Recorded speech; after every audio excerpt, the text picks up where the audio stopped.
बहुत समय पहले एक घने जंगल के बीच एक विशाल झील थी।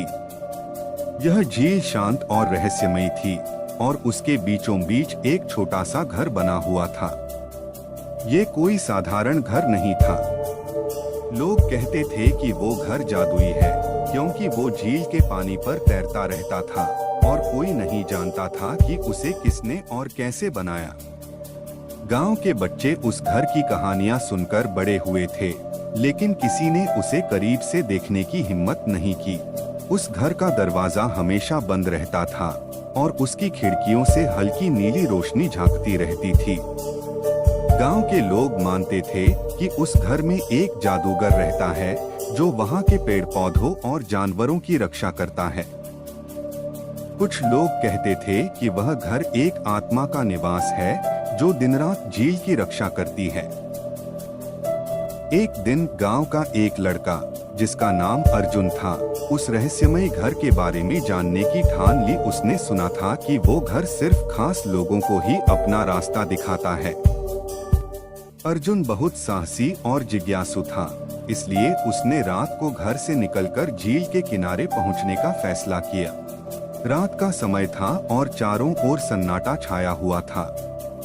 अर्जुन ने देखा कि झील की सतह पर हल्की नीली चमक उठ रही थी, जो सीधे उस जादुई घर से आ रही थी। उसने हिम्मत जुटाई और एक नाव पर बैठकर उस घर की ओर बढ़ने लगा। जैसे जैसे वो घर के करीब पहुंचता गया, उसे महसूस हुआ कि नाव अपने आप उस दिशा में चल रही है। अर्जुन को लगा जैसे कोई अदृश्य शक्ति उसे उस घर तक पहुंचा रही हो। जैसे ही वह घर के पास पहुंचा, दरवाजा अपने आप खुल गया। अर्जुन ने अंदर कदम रखा और देखा कि अंदर का दृश्य एक सपने जैसा था। घर के अंदर की दीवारों पर जादुई चित्र बने हुए थे, जो अपने आप बदलते रहते थे। घर की छत से झूमर की तरह टपकती नीली रोशनी पूरे घर को एक दिव्य आभा में नहला रही थी। अर्जुन ने देखा कि घर के एक कोने में एक पुरानी किताब रखी हुई थी।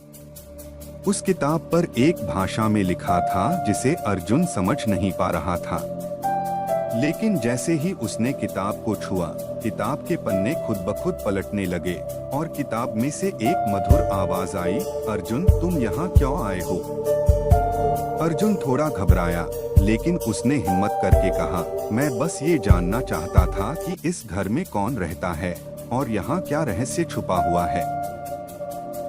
आवाज ने उसे उत्तर दिया, मैं इस झील और जंगल की आत्मा हूँ। इस घर की रक्षा करता हूँ ताकि इस जंगल की शांति और जीवन सुरक्षित रहे।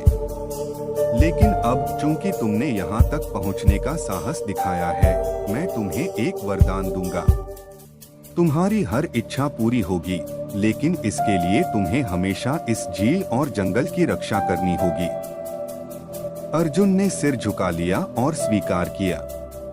उसने वादा किया कि वो हमेशा जंगल और झील की रक्षा करेगा। उस दिन से अर्जुन में एक नई शक्ति आ गई थी। वह झील और जंगल की हर हलचल को समझने लगा। गांव वाले भी अर्जुन को अब एक संरक्षक की तरह देखने लगे। उसके बाद से अर्जुन हर दिन झील के किनारे आकर उसकी देखभाल करता। लोगों ने महसूस किया कि जंगल और झील में अब एक नई शांति और हरियाली छा गई है।